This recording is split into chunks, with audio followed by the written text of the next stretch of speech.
ऐतिहासिक श्रृंगीरामपुर में तलाशी पर्यटन और विकास की संभावनाएं। क्षेत्रीय विधायक के साथ भ्रमण कर लिया प्राचीन स्थलों का जायजा। आध्यात्मिक और धार्मिक मान्यताओं को क्षेत्रवासियों से सुना।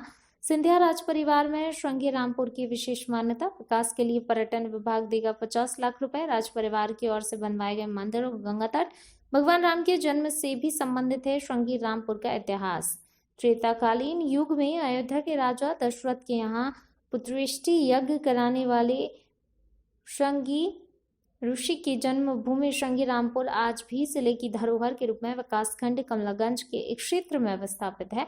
इन्हीं के यज्ञ कराने से अयोध्या में भगवान राम सहित राजकुमारों का जन्म हुआ। तब से यह पावन भूमि नमन योग्य बताई जाती रही है। गंगा तट पर स्थापित श्रृंगीरामपुर नगरी युगों युगों से अपनी ऐतिहासिकता को प्रमाणित कर रही है।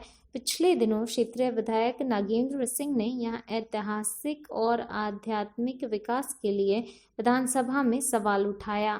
उस पर ध्यान दिया गया और श्रृंगीरामपुर के विकास के लिए संभावनाएं पैदा हुई, जिसके चलते आज जिले के तेजतर्रार जिलाधिकारी मानवेंद्र सिंह ने विधायक नागेंद्र सिंह राठौर और अपने मातहतों के साथ श्रृंगीरामपुर का भ्रमण करके वहां के ऐतिहासिक स्थल देखे।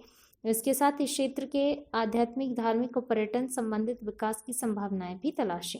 अध्यक्ष आज आपसे मुलाकात किए हैं और क्या उन्होंने आपको आश्वासन दिया, किस तरीके से आपको सहायता दिलवाने के लिए कहा है? लेकिन जनता दर्शन में और उसमें मतलब सब जगह आपके लिए आवाज़ उठाएंगे, आपकी पूरी तरह से सहायता करेंगे। बच्चों की पढ़ाई के लिए, आगे बच्चों के साथ भरण पोषण के लिए, अभी तो बच्चे छोटे छोटे हैं, उसके लिए इलाज के लिए, बेटा के लिए तो मैंने बोला इलाज के लिए नहीं, लेकिन मेरी बेटियों के लिए।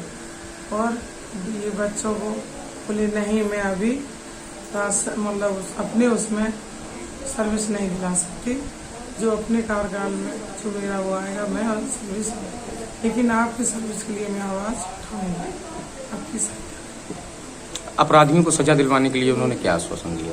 उस अपराधियों को सजा दिलाने के लिए जल्द से। अभी आपकी कोई आर्थिक सहायता की है उन्होंने? एक लिफाफा दिया। सर, आज जिस तरीके से कांग्रेस की ओर से पीड़ित परिवार को सांत्वना देने का काम किया गया है, सर क्या आपने माहौल अभी तक परखा है और पीड़ित परिवार को क्या कुछ आश्वासन दिया गया है? घटना काफी दुखद है, गंभीर है। पीड़ित परिजनों के प्रति संवेदना व्यक्त करता हूँ। न्याय की लड़ाई के लिए कांग्रेस पार्टी परिवार के साथ खड़ी है।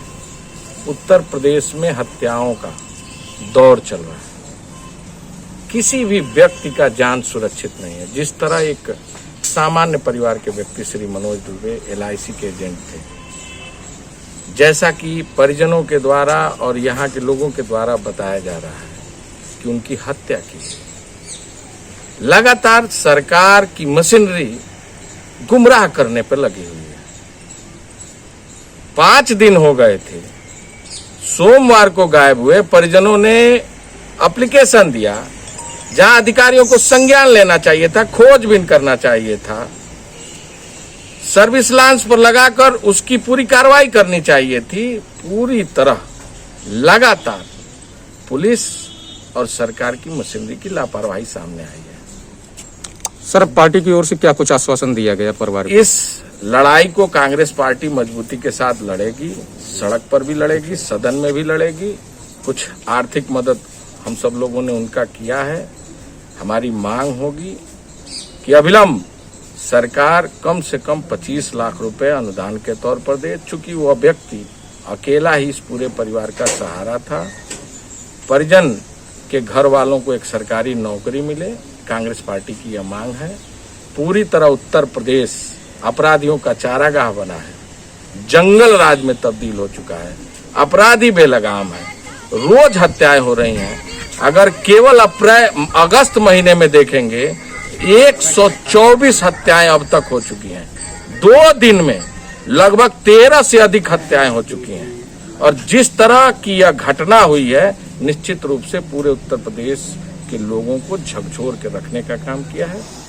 पूरी कांग्रेस पार्टी श्री मनोज कुमार दुबे जी के परिजनों के लिए न्याय की लड़ाई लड़ेगी। जब तक दोषी पकड़े नहीं जाते, सड़क पर भी आंदोलन होगा और सदन में भी इस मुद्दे को उठाने का काम।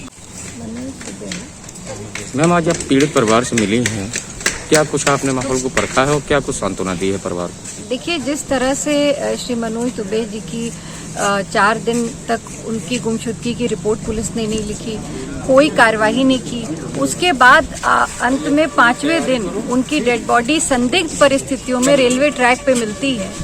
इसको देख करके पूरी तरह से ये समझ में आता है कि कहीं ना कहीं इस पूरे मामले को पुलिस गुमराह करने का प्रयास कर रही है, दूसरे दिशा में मोड़ने का प्रयास कर रही है। आज आदरणीय प्रियंका गांधी जी ने जिस तरह ट्वीट भी किया, इस पूरे मामले का संज्ञान लिया और मुझे और प्रदेश अध्यक्ष श्री अजय कुमार लल्लू जी को यहाँ पीड़ित परिवार से मिलने भी भेजा और हम लोगों से जो पीड़ित परिवार की बात हुई उसमें उन्होंने 3 बातें कही हैं। सबसे पहले कि इस पूरे मामले की जांच हो और पूरी तरह से पर्दाफाश होना चाहिए कि इस मामले की असलियत क्या है और कौन लोग इसके पीछे शामिल थे। परिवार वाले इस पूरे मामले को संदिग्ध बता रहे हैं, उनका कहना है कि आत्महत्या नहीं है, ये हत्या है, तो इसकी जांच होनी चाहिए। तो हम मुख्यमंत्री जी से इसको लेकर के अनुरोध करेंगे कि इस पूरे मामले की न्यायिक जांच हो। दूसरा, परिवार, क्योंकि ये अकेले व्यक्ति थे जो 9 लोगों के परिवार को संभालते थे, उनका पालन पोषण करते थे, तो अब उनके न रहने के बाद आर्थिक रूप से परिवार बहुत कमज़ोर हो गया है, तो आर्थिक भी इनकी मदद सरकार को करनी चाहिए। तो हम मांग करेंगे कि 50 लाख की मदद इस परिवार को होनी चाहिए। और तीसरी, इस परिवार को एक व्यक्ति को नौकरी मिलनी चाहिए, क्योंकि इस परिवार में उस मनोज जी के जाने के बाद कोई भी कमाई का जरिया नहीं रह गया। तो ये 3 प्रमुख मांगे हैं और उसको हम सरकार के समक्ष रखेंगे। मैम आज कांग्रेस की ओर से क्या कुछ परिवार को आश्वासन दिया गया है? हमने उनसे कहा है कि माननीय अध्यक्ष जी ने और हमने उनको आश्वासन दिया है कि पूरी तरह से इस लड़ाई में हम लोग उनके साथ हैं और जब तक इस मामले की सत्यता सबके सामने नहीं आ जाती, जो अपराधी हैं उनके खिलाफ कार्रवाई नहीं होती, तब तक कांग्रेस पार्टी पूरी तरह से, जो हमारे जिलाध्यक्ष हैं या जो और कांग्रेस के कार्यकर्ता हैं, वो लगातार वैसे भी परिवार के संपर्क में है, उनके साथ है और जो भी आवश्यकता पड़ेगी, हम धरना प्रदर्शन सदन में उठाना होगा, जो भी कार्रवाई होगी, हम पूरी तरह से परिवार के साथ पूरी मजबूती से खड़े हैं और संघर्ष करेंगे।